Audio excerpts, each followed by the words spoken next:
কিরে বউ, তোর লেগে আমি বিদেশ ছেড়ে দেশে ফিরে এলাম, তারপরে তুই রাগ করে আসোস? আমার কাছে আইবি না?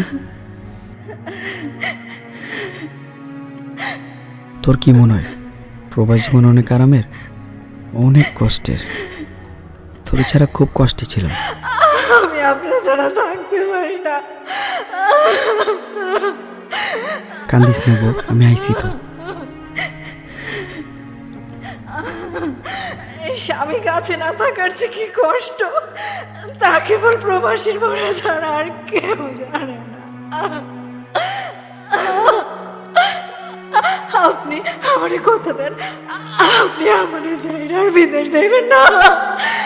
আমার মাথায় হাত দিয়ে কথা দেন। আচ্ছা, এই যে কসম কেটে পেলাম, তোর স্যার আর বিদেশ যাবো না, কোথাও যাবো না।